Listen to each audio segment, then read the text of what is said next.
رمضان رمضان رمضان رمضان شان رمضان شان رمضان شان رمضان شان رمضان عزت کی توفیق سے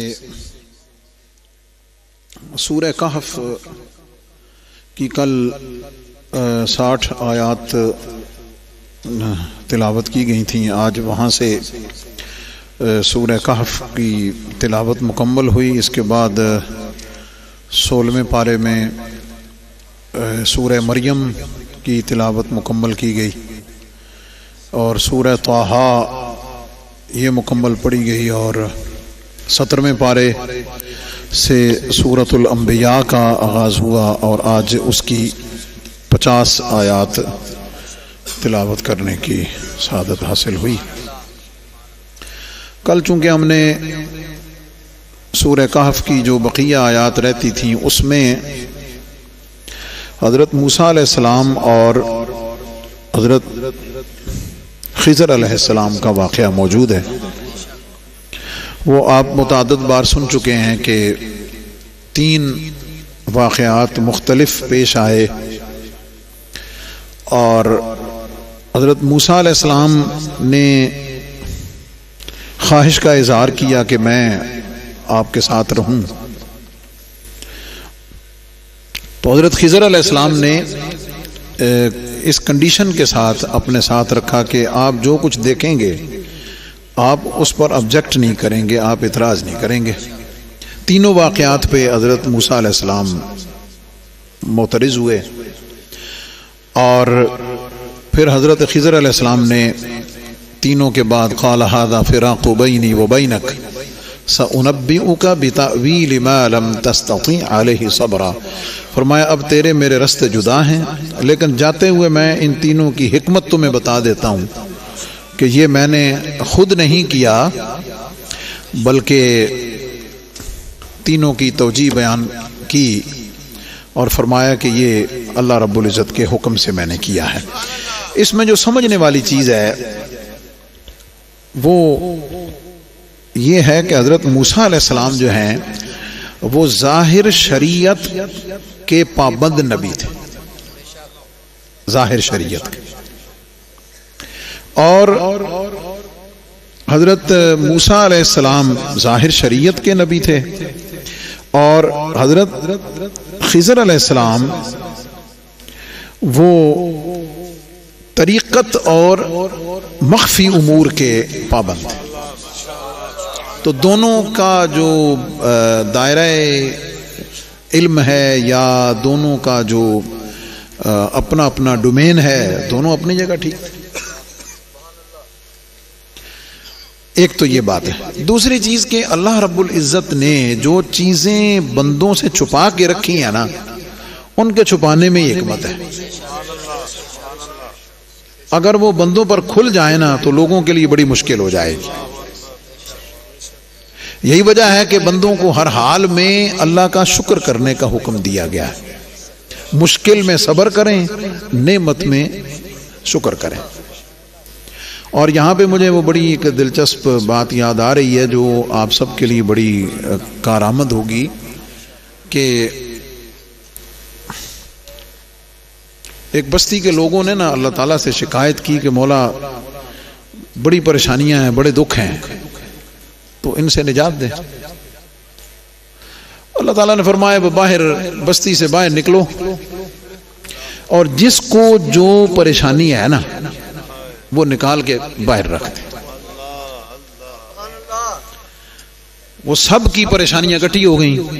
جس کی اولاد نہیں تھی اس نے نکال دی، جو بیمار تھا اس نے بیماری کو نکال دیا، جو اولاد کی نافرمانی کی وجہ سے پریشان تھا اس نے اس کو نکال دیا، جو بیوی شوہر کی وجہ سے پریشان تھی، جو شوہر بیوی کی وجہ سے پریشان تھا، وغیرہ ظاہر سارا اکٹھا کر دیا.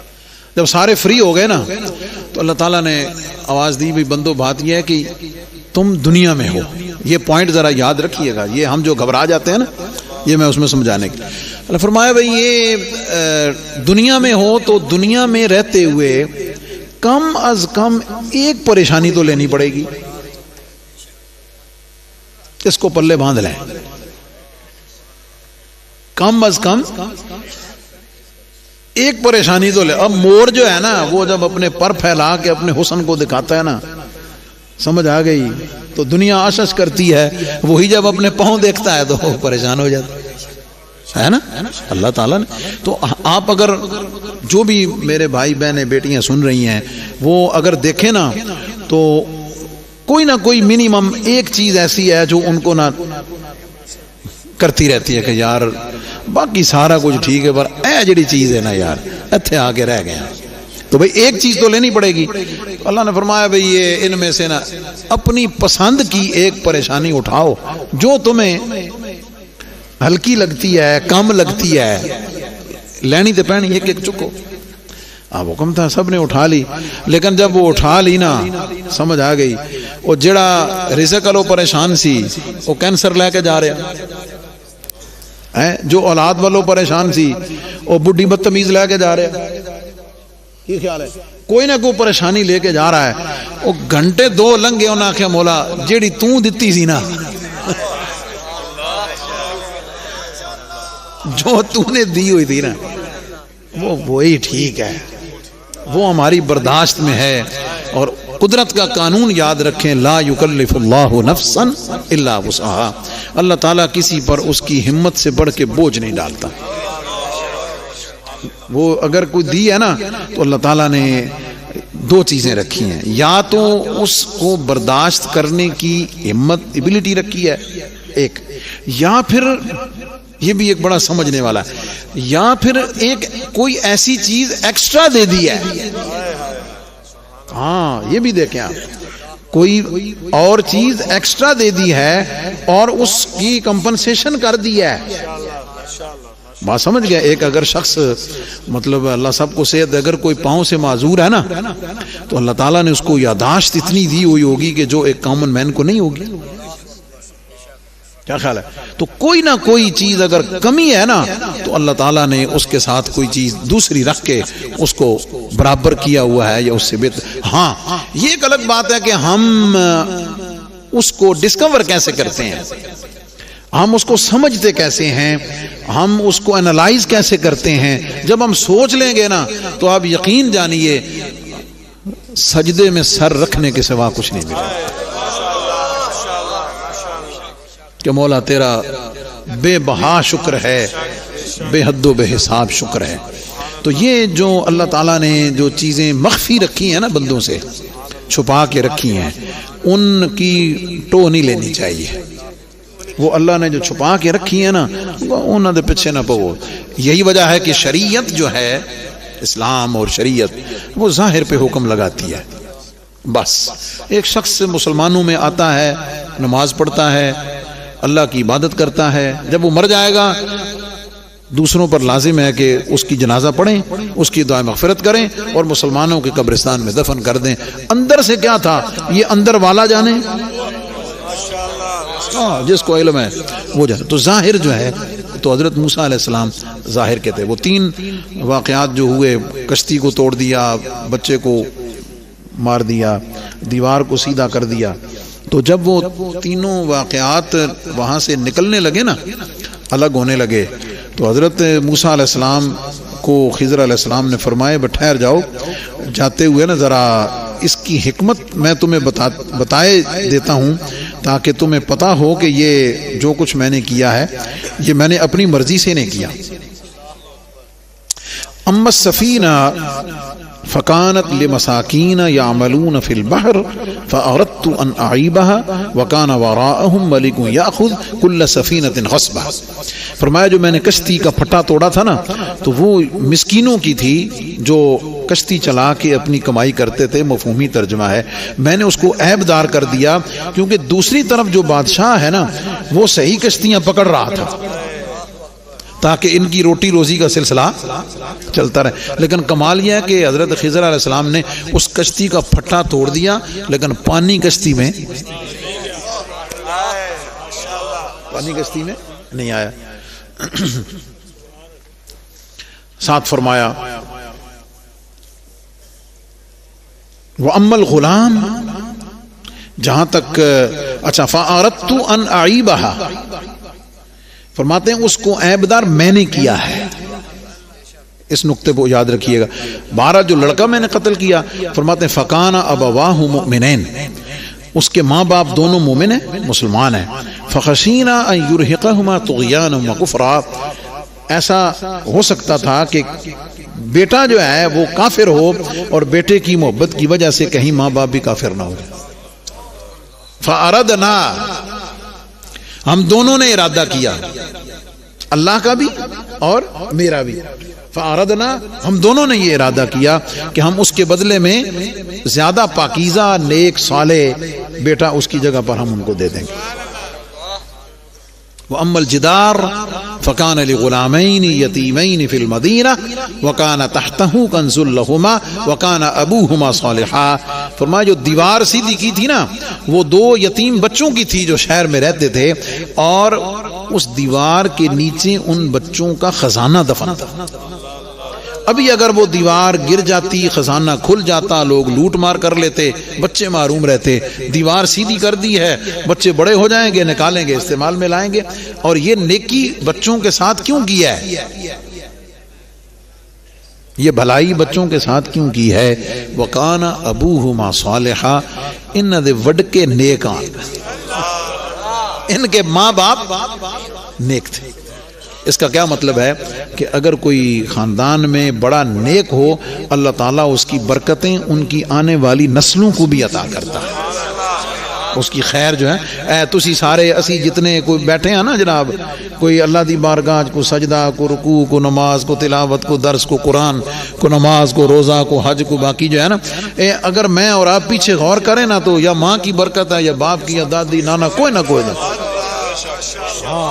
یہ انہاں دے لائے بوٹے نے، بات سمجھ گئے. اور آپ جو کر رہے ہیں اللہ تعالیٰ اس کی برکتیں آگے آنے والی نسلوں کو عطا کرے گا. اس کے لیے کیا فرمایا؟ فَأَرَادَ رَبُّكَ، اس کام کا ارادہ اللہ نے کیا. 3 نقطے. ایک یہ ہے کہ میری اور رب کی رضا ایک، دوسرا صرف میری ارادہ، میں نے ارادہ، اللہ نے مجھے بھی اختیار دیا ہے. فَأَرَدْتُ، اللہ نے مجھے بھی اختیار دیا ہے، اور اللہ کی اور میری منشا بھی ایک ہی تھی. اور یہ تیسرا کام ہے نا، فرمایا یہ اللہ کا حکم تھا، ہم نے اس کو کر دیا. بس یہ ہے امور تکوینیہ جو چلتے رہتے ہیں. حضرت میکائیل علیہ السلام، فرشتوں میں جو اولو العزم فرشتے ہیں، جو اسرائیل علیہ السلام ہیں، ان کے ذمے جانوں کو قبض کرنا ہے، روحوں کو قبض کرنا ہے. جبریل امین کے ذمے وحی لانا تھی. اب چونکہ حضور علیہ السلام پر نبوت ختم ہو گئی، سمجھ آ گئی، اب وہ اللہ کی عبادت میں سدرۃ المنتہا پہ مشغول ہیں. اور حضرت اسرافیل علیہ السلام جو ہیں، ان کا کام قیامت کے واقع ہونے پر سور کو پھونکنا ہے. حدیث پاک میں کہ وہ منہ میں لے کے کھڑے ہوئے ہیں، عرش کی طرف دیکھ رہے ہیں کہ کب حکم ہوتا اور کب میں بجانا شروع.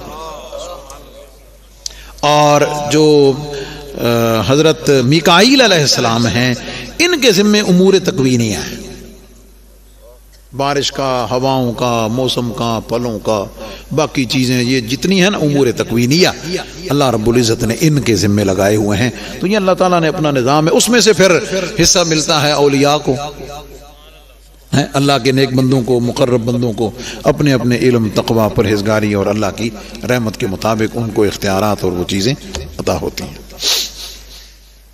تو اس کا نتیجہ اور نچوڑ یہ ہے. اچھا ایک چیز اور بتاؤں، یہ بات سمجھنے والی ہے کہ یہ واقعہ امور شریعت اور امور تکوینیہ کو بتانے کے لیے ہے کہ یہ نظام موجود ہے، اس کو ظاہر کرنے کے لیے ہے.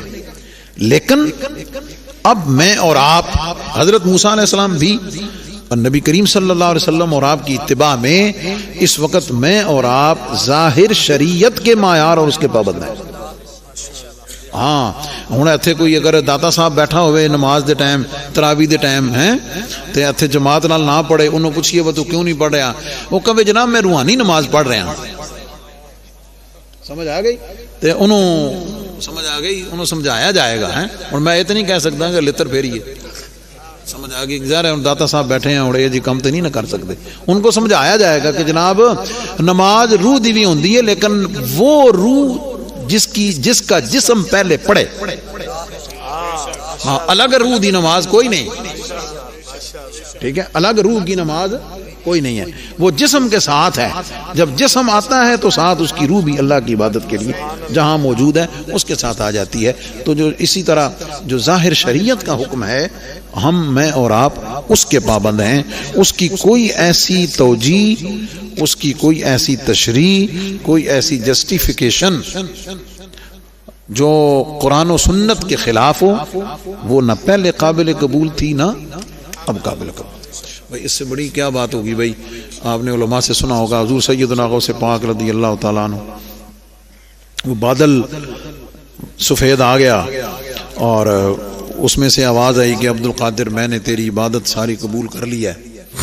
قرآن کی آیت میں شان رمضان، رمضان رمضان رمضان،